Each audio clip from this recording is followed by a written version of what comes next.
Aujourd'hui, on va parler des ASIC et de l'arnaque que sont les ASIC.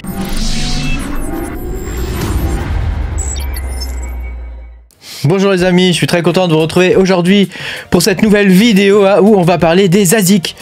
Pense à mettre un petit pouce bleu et à t'abonner à la chaîne si t'es pas abonné.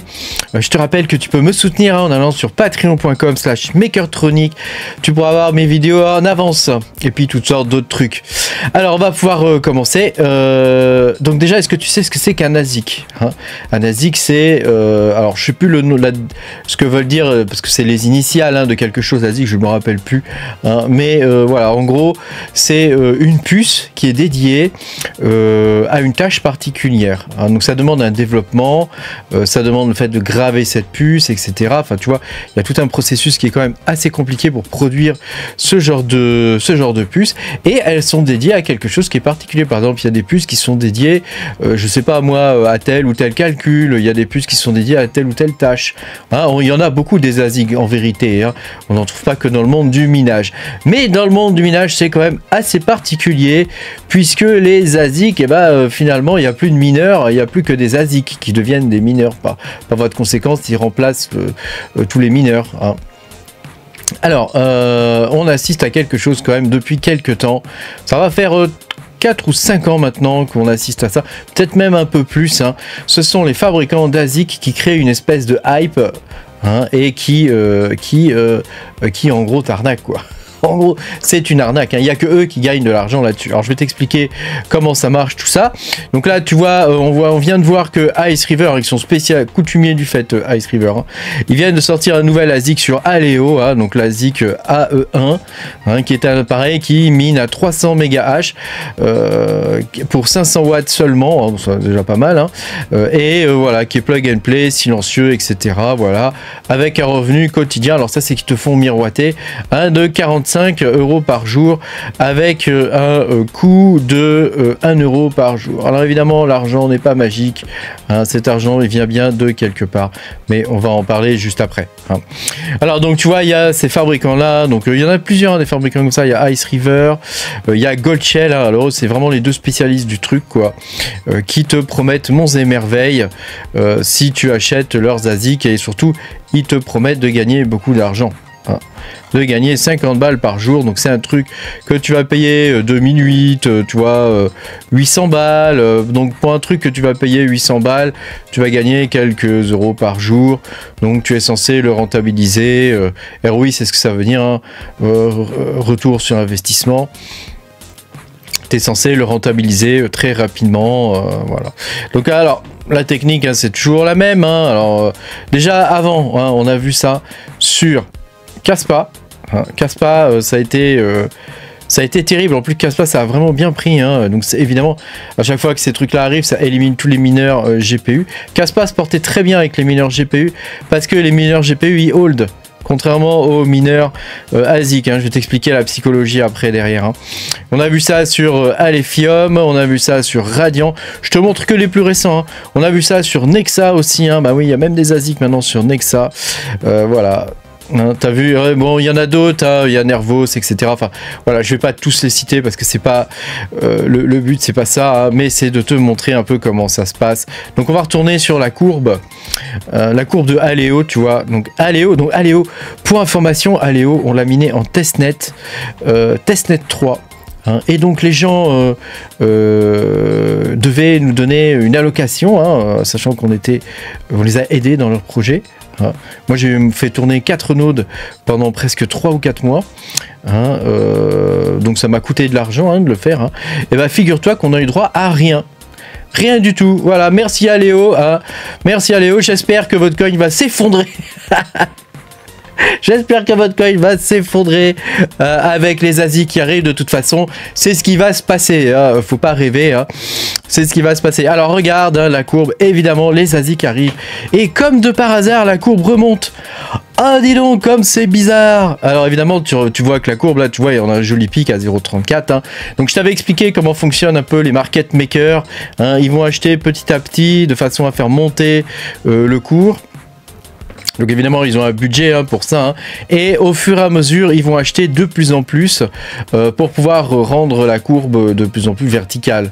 Hein, voilà, donc ça c'est l'idée là, c'est de créer du FOMO, hein, la peur du gain qui pourrait t'échapper si jamais tu n'achètes pas l'ASIC. Alors évidemment l'ASIC en question, tu le recevras pas tout de suite, hein, tu le recevras dans 2 mois, dans 3 semaines, hein, tu vas pas le recevoir tout de suite. Donc tu vois, Nexa c'est le Dragon Ball mineur A21, tu vois, qui mine du Nexa, hein, c'est super, hein, génial, hein. Il est en négatif hein, d'ailleurs, hein. Donc là je te fais le calcul en euros. Alors revenons au début du truc. Attends, ASIC Miner Value, voilà. Donc tu vois, voilà ce qui te montre, hein. Donc sortie en mai 2025. Donc ça c'est la date de sortie présumée. Évidemment la date de sortie, toi tu vas le recevoir en juin ou juillet. Voilà, dans le meilleur des cas. Donc évidemment, tu as vu, hein, Aléo, il est partout en premier. Donc les sites hein, qui montrent ça sont coupables aussi de ce truc-là, hein, parce que ils te font croire que tu vas gagner 50 balles par jour avec ça, ou 50 balles par jour. T'imagines, ça fait 50 fois 30 jours, hein, ça fait quand même 1500 balles par mois. Hein, donc pour un truc qui en vaut 3000... tu te dis c'est bon, en 2 mois c'est remboursé, voilà. En vrai il va te falloir plus d'1 an, voire tu vas jamais le rembourser, hein. Simplement parce qu'ils ont créé cette peur du missing out, c'est à dire que tu vois la courbe comme ça qui monte, hein, et tu te dis, attends je vais la retrouver, et tu te dis, tu vois la courbe comme ça qui monte. On a vu la même chose sur Kaspa, on a vu exactement la même chose sur Radiant, alors sur Radiant dans une moindre mesure, c'est un coin qui intéressait pas beaucoup les investisseurs. Par contre au niveau GPU, Radiant a été très bien, hein, il a vraiment très bien payé, hein. Mais c'est vrai que voilà, au niveau des ASIC c'était vraiment pas terrible. Le Nexa c'était vraiment pas terrible. On a vu ça évidemment sur Alephium, hein, qui est monté je crois jusqu'à 3 $, hein, quelque chose comme ça, hein. Donc maintenant Alephium, je sais pas combien il est, hein, mais on va regarder la courbe d'ailleurs, on va se marrer un peu. Pas que j'aime pas le projet Alephium, hein, je le trouve très bien, hein. Attends, voilà, Alephium, hein, le projet est très bien, hein.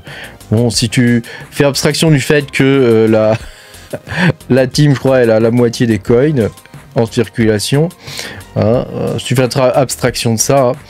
Voilà, donc nous on a miné dans toute cette zone Alephium là, tu vois, toute la zone où ça intéressait personne, parce qu'on se doutait que ce genre de coin qui est core intensif, il allait y avoir des ASIC à un moment donné. Et bah ça n'a pas loupé, les ASIC sont sortis et comme tu peux le voir, comme de par hasard, hein, tout le temps que les ASIC se sont bien vendus, et bah la courbe a pas arrêté de monter, hein, jusqu'à 3,8 $, hein, donc ça, bon voilà, donc GG à tous ceux qui l'ont miné là, hein, avec des GPU. Parce que c'est les GPU là qui ont payé, hein. C'est pas les ASIC, hein. Et donc après avec les ASIC, et ben petit à petit le cours s'est effondré. Alors pourquoi le cours s'effondre une fois que les gens ont les ASIC? Parce que quand tu regardes cette courbe là, quand tu vois ça, tu te dis je gagne 50 balles par jour, donc c'est un revenu qui est immédiat. Donc la psychologie derrière les mineurs GPU et la psychologie derrière les mineurs ASIC est pas du tout la même, hein. La psychologie derrière les mineurs GPU, c'est de hold. Voilà, de hold et d'attendre un bon prix. La psychologie derrière des mineurs ASIC, surtout au début comme ça, c'est de vendre immédiatement, hein, immédiatement pour rentabiliser ton matériel, parce que tu sais que si tu le fais pas, d'autres vont le faire avant toi, hein, donc tu as intérêt à vendre le plus rapidement possible. Donc la psychologie est pas du tout la même, hein. Kaspa, quand on l'a miné, tant qu'il était minable avec des GPU, le cours il montait, hein, parce que nous qui étions mineurs GPU, on holdait. Hein, on soutenait le projet aussi, on holdait, on pensait que c'était un bon projet, etc. Depuis qu'il y a les ASIC, le cours s'est effondré parce que les ASIC, quand ils arrivent, c'est ça, hein, les mecs, ils veulent de la rentabilité immédiate, ce qui est normal parce que c'est ce qu'on leur vend. C'est ce qu'on leur vend, donc c'est normal qu'ils veulent de la rentabilité immédiate. Donc pour le coup, bah les gars, ils vont prendre les 50 balles par jour jusqu'au moment donné où ils vont prendre 5 centimes par jour et où ça va leur coûter plus cher en électricité. Et s'ils remboursent leur ASIC, déjà, ils ont de la chance, hein, parce que entre le délai de réception de ton ASIC, hein, évidemment, avant de te l'envoyer, ils vont miner avec, hein. Faut pas croire que tu vas recevoir du matériel parfaitement neuf, hein. Ils vont miner avec, hein, c'est évident, hein, ils vont miner avec, et ils ont déjà commencé à miner avec, hein, puisque s'ils te le montrent, etc., c'est que le truc existe déjà, et donc ils sont déjà en train de miner avec. Donc eux, les fabricants, profitent de cette rentabilité-là, pas toi. Toi, quand tu vas le recevoir, le truc va être déjà à 5 $ au lieu de 52. Ça aura déjà fait x10 mais en négatif. Hein. Et pour le coup, bah, toi, tu vas essayer de rembourser ton truc bon an, mal an. Mais au final, il y a de grandes chances que tu n'y arrives jamais. Hein. C'est souvent comme ça que ça se passe, malheureusement. Hein, voilà. Il y a Cadena aussi. Hein. Cadena, ça a été un exemple flagrant. Hein. Si tu regardes la courbe du Cadena, ça a été typiquement ça. Hein. Cadena. Hein. Cadena, c'est comme Caspa, hein. Il y a eu une courbe avec une adoption vachement bien, sauf que Cadena, c'était des ASIC, je crois, dès le départ, hein, il me semble. On pouvait pas le miner au GPU, il me semble. Hein. J'ai pas bien connu ce coin, hein, mais il me semble qu'on pouvait pas le miner au GPU. Donc tu vois un peu hein, comment ça fonctionne. Hein. Hein, c'est terrible en vrai, hein. C'est terrible. Et donc il y a toute une industrie derrière tout ça qui est bien rodée, hein, qui fonctionne vraiment comme ça et qui profite du fait de la peur des gens de louper la bonne occasion, quoi, de louper le coin qui va payer grave, quoi. Hein. Donc ça c'est triste, mais c'est comme ça. Alors souvent l'argument qui est annoncé pour dire que les ASIC sont mieux que les GPU ou les processeurs, c'est le fait qu'ils sont plus stables. Alors permets-moi de te dire le contraire. Quand tu regardes la courbe d'un ASIC et quand tu regardes son hash rate en particulier, donc là je te montre un ASIC sur Bitcoin, hein, donc là c'est sur les dernières puces de Bitcoin, hein, les BM 1370, bah, tu peux voir que le hash rate, donc le hash rate c'est la courbe en rouge. Donc c'est une puce unique hein, sur cette ASIC là. C'est la courbe en rouge. On voit que la température en bas elle est stable. Hein. Tu vois que la courbe de température est stable. Par contre, tu vois que le hash rate n'est pas stable du tout. Hein.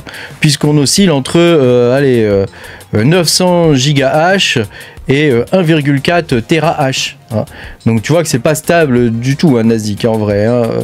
Tu as des variations qui sont de plus d'un tiers quand même par rapport au hash rate qu'il est censé fournir. Alors que les GPU sont beaucoup plus stables. Hein. Même les GPU qui fonctionnent, qui sont mémoire dépendants, hein, sont beaucoup plus stables et tu as un hash rate qui est beaucoup plus propre. Et au niveau des CPU, c'est pareil. Hein. Tu as un hash rate qui est beaucoup plus propre. Alors le hash rate varie toujours un petit peu. Hein. C'est normal hein, que le hash rate varie. Mais quand même beaucoup moins que ce qu'on peut voir sur les ASIC. Hein. Donc ça c'est un problème structurel de conception. Hein. Donc cet argument-là, le fait que les ASIC te donnent un réseau plus stable, pour moi il n'est pas valable. Sachant que l'idée avec les ASIC, c'est que une fois que tu l'as acheté, bah, tu vas le laisser. Or, c'est pas vrai. Si le truc paye pas, tu vas l'éteindre. Hein, tu vas l'éteindre au bout d'un moment. Donc cet argument-là n'est pas du tout recevable. Et moi, je pense que les développeurs ont tout intérêt. Les développeurs de blockchain layer 1 ont tout intérêt à ne pas produire les signatures pour les ASIC. Hein, parce que bah voilà, au final tu te retrouves avec ça, hein, et au final c'est la mort de ton coin. Hein, donc c'est la vie du coin, c'est ça, hein, grosso modo en ce moment. Hein, c'est ça, hein, c'est-à-dire que ils sortent le coin, on peut le miner avec des CPU. Donc ça c'est le moment où il faut entrer. Hein. Ensuite le coin évolue. Hein, il y a des gens qui arrivent à développer des mineurs GPU, ou alors c'est carrément le développeur du truc qui mine avec des GPU déjà depuis un moment, hein, qui te sort de derrière les fagots un miner GPU. Donc bon, pourquoi pas. Ou alors ils font appel, ou alors le développeur, là c'est plus honnête, il fait appel à des développeurs professionnels. Par exemple pour Caspa c'était BZ Miner, hein, fait appel à des développeurs professionnels au niveau des GPU, et là tu peux miner avec les GPU directement sur le node. Hein. Et puis après on a les pools qui arrivent, et une fois que les pools sont arrivés et que le système est bien installé, que le coin est stable et souvent rentable au niveau du mining GPU, derrière tu as la livraison des signatures d'ASIC qui arrivent, hein, et là c'est fini quoi. C'est fini, une fois que les ASIC sont là, c'est terminé. Le coin, bah, à cause de la rentabilité immédiate, hein, parce que c'est ce qui est vendu, bah, va s'effondrer. Pour le coup, tu te retrouves avec des presse-papier terribles. Hein. Donc celui-là, il est bien lourd en plus hein, comme presse-papier, il marche bien. Mais quand même, en presse-papier, il faudrait qu'il fasse une surface plate, hein, de façon à ne pas marquer le papier. Ça pourrait être pas mal hein, quand même. Hein. Faut penser à nous hein, qui achetons ce genre de type. Enfin, j'en ai jamais acheté. On m'en a offert un d'ailleurs. Hein. Merci à celui qui me l'avait offert hein, parce que je l'ai utilisé hein, et ça m'a beaucoup amusé de décortiquer un peu l'animal. Hein. Mais voilà, malheureusement, ce type de matos, hein, franchement, franchement, c'est pas terrible. Alors c'est vrai que si tu as moyen de les avoir immédiatement à la sortie, ça peut être intéressant, mais voilà, ça reste un risque vraiment pas très intéressant à prendre, je trouve, hein. Il vaut mieux acheter des GPU ou des CPU parce qu'il y aura toujours des coins CPU ou GPU à miner, même si tu as des périodes de vide. Hein, même si tu as des périodes, des fois c'est 3-4 mois où on se fait un peu yesh parce que voilà, il peut pas y avoir tout le temps des coins hein, non plus. Hein. Des coins intéressants, voilà, ça court pas les rues non plus. Hein. Donc même si des fois on se fait un peu yesh, bah voilà, de temps en temps quand même, tu as des coins très intéressants à miner, tu les fais tourner pendant quelques mois dessus et tu récoltes un petit pactole à la fin. Hein, et ça c'est quand même pas mal. Voilà. Aléo, hein, voilà, je rappelle hein, qu'Aléo a trahi. Aléo nous a trahi, nous qui avons miné sur le testnet, hein, on a eu droit à que dalle. Que dalle. Bon, merci beaucoup d'avoir regardé cette vidéo. Je sais pas ce que tu penses toi de tous ces presse-papiers. N'hésite pas à mettre dans les commentaires à ce que tu en penses. Voilà, pense à mettre aussi un petit pouce bleu et à t'abonner à la chaîne, ça peut aider, hein, ça peut aider. Et puis moi je te dis à bientôt pour de nouvelles aventures. Salut.